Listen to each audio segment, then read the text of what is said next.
His love is unstoppable. His love is unstoppable. We know this is one of Monsignor's books. His love is unstoppable. When we hear that, we are probably thinking of two people right now.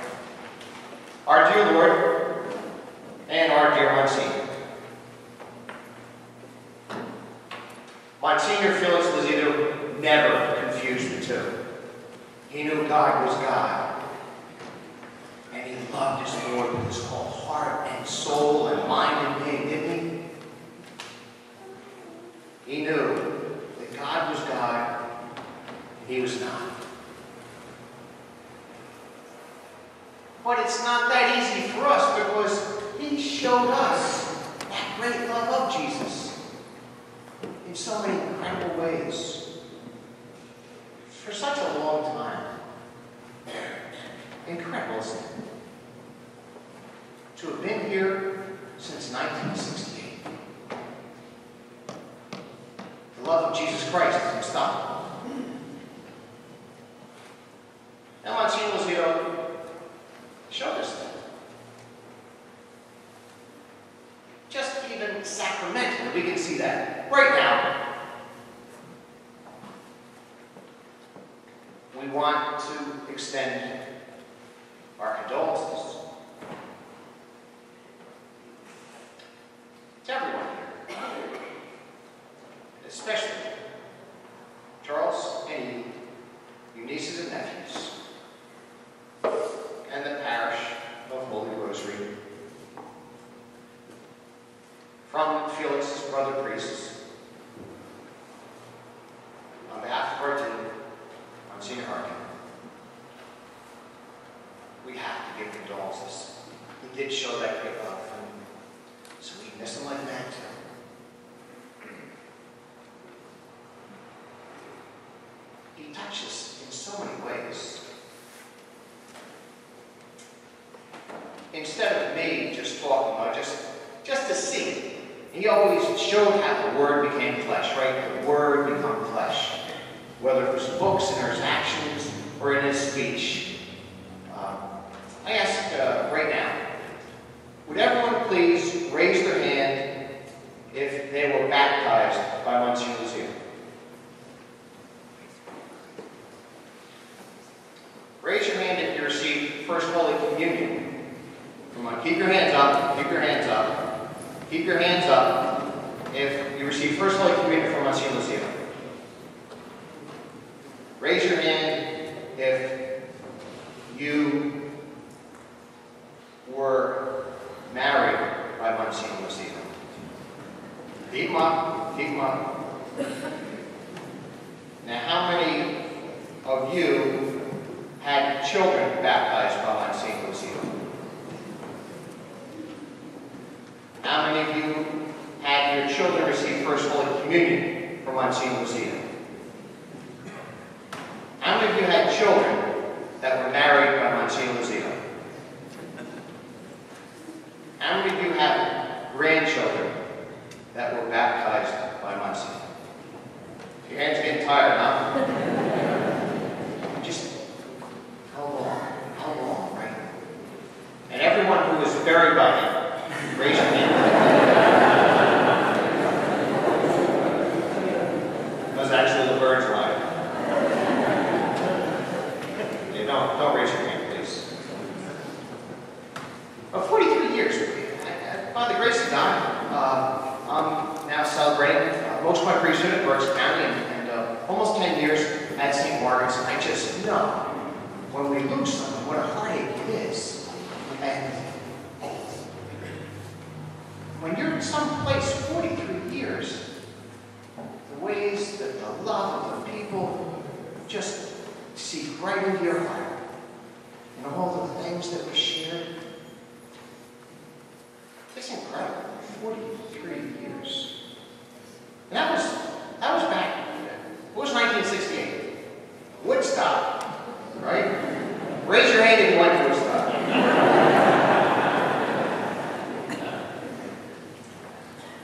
It just wasn't perseverance, but it was joyful. It was a life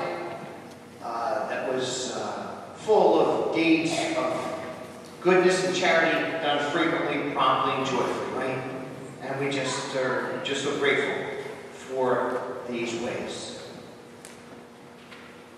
He never mixed the two, God himself. We did have an incredible blend, didn't we? Of an Italian mushroom family from Kent Square. A large family.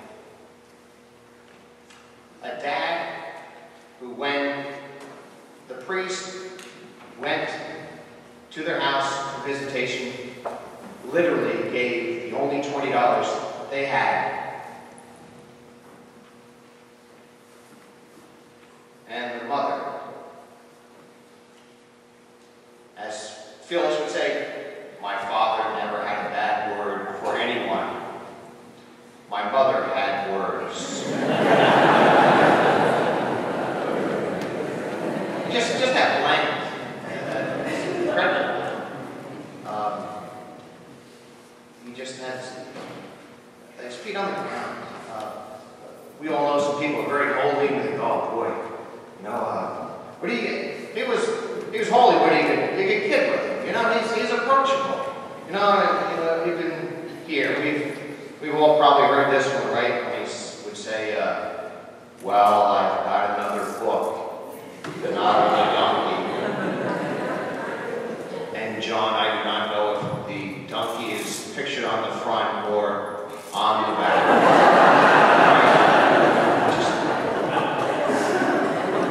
And approachability, really just wonderful.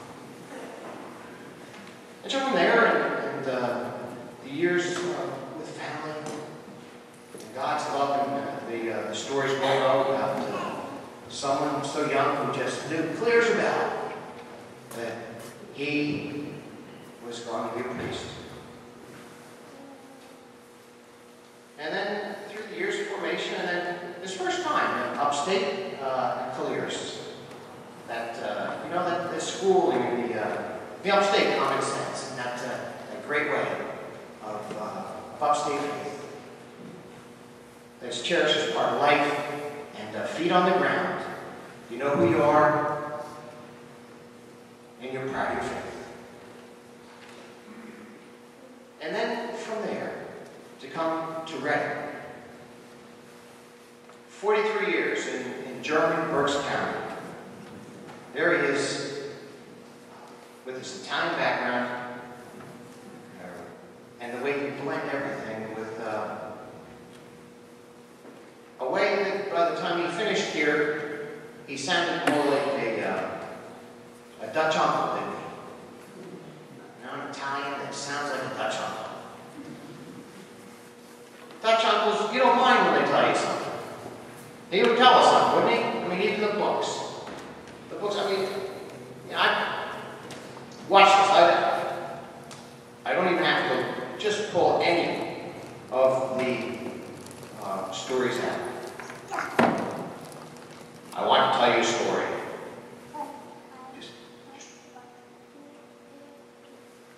The measure of our prayer to God is the measure of our love for God. Where do you stand? Just that simpleness, that directness, and just that great strong way of faith. He had a great way of celebrating, of mixing that love of Jesus Christ and our Blessed Mother into a life that, as we all know, invites us all to be saints. Do you know you're called to be a saint? To be a saint, it must be heroic, and it all must be done joyfully, promptly, and frequently. He certainly did that.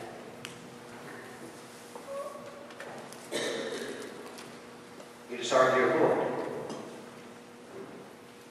who brought him to celebrate. His whole life lived in that gratitude for Jesus Christ.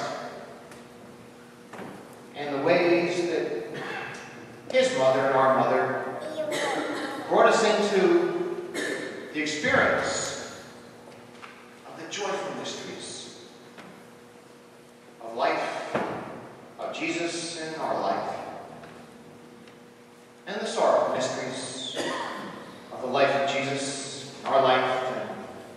since the middle of July, his life. And by the grace of God, it will one day be an experience of the resurrection.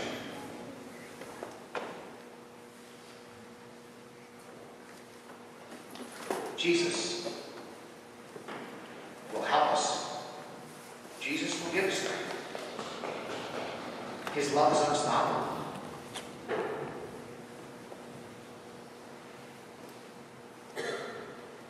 It wasn't just sacramental ministry. It just wasn't the forgiveness of how many thousands and how many tens of thousands of souls would have been in the confession in the back. It just wasn't the parish. It was not just Catholic. It was the whole community standing up for life and pro-life. And that grateful life, always those thank you notes. I think one time we were going to some last occasion, and I gave him a lifesaver. I think I got a thank you note for that lifesaver. Just was so grateful for what God had given him. Expressed my gratefulness as a gift.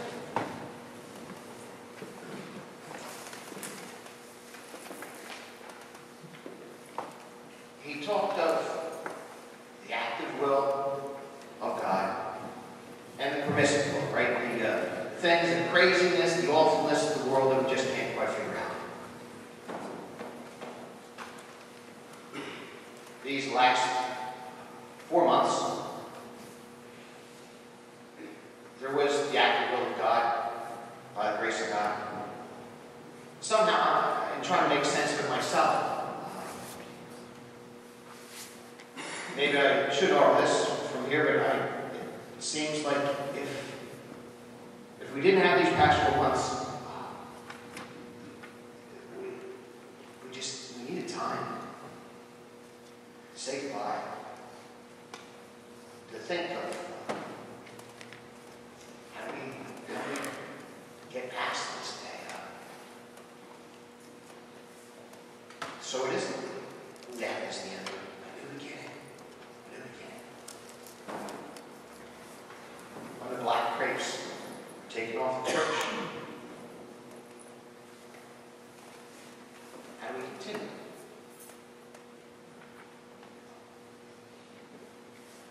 Everything will be well. Those are actually his words in a dream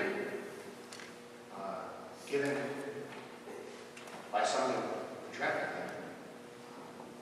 Another family member the same night. Monsignor was saying yesterday, everything will be well. It's not just, well, we'll get through this and pardon my Italian, but I'll try. Dove finire. It will pass. Well, let's just get through it. No, it's life, death, and resurrection. It's poverty that becomes the shared kingdom of heaven. It's mourning that brings consolation. It's meekness that brings a new way of being solid. It's the hunger and the thirst that will bring satisfaction. It is Jesus Christ. It is the heart and soul of Monsignor that comes to us, that he celebrates so fervently in the Holy Eucharist. One of the titles of one of his articles was Italian words that his mother would say. Domani la fos. Domani la fos. Domani is la fos. Tomorrow is Monsignor's burial.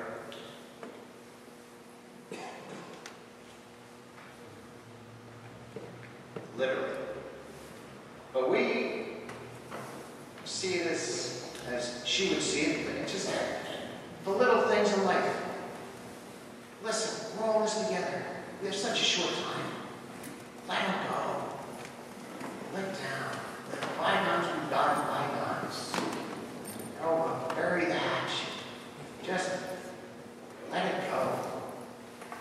Life is so short, and we don't know the day or the hour.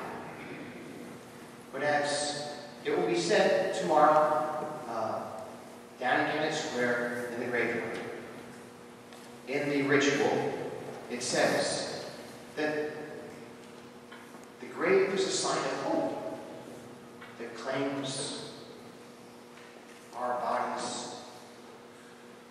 It promises resurrection, even as it claims our mortal bodies. The love of Jesus Christ is unstoppable.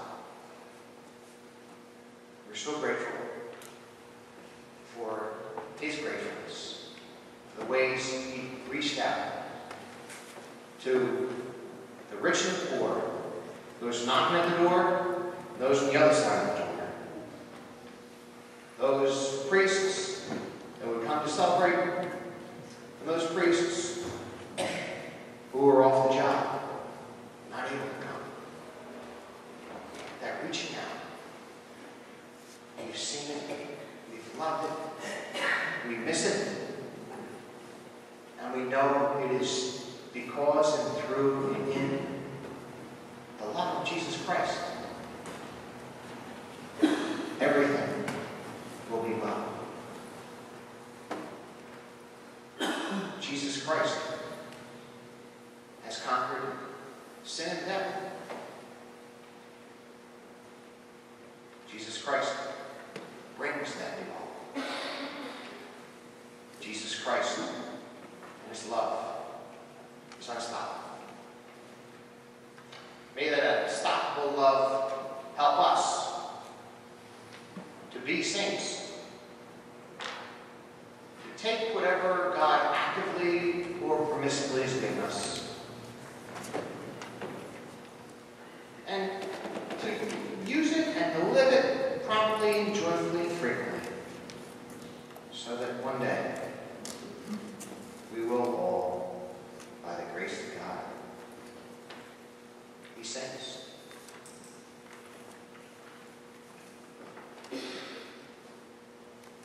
May the soul of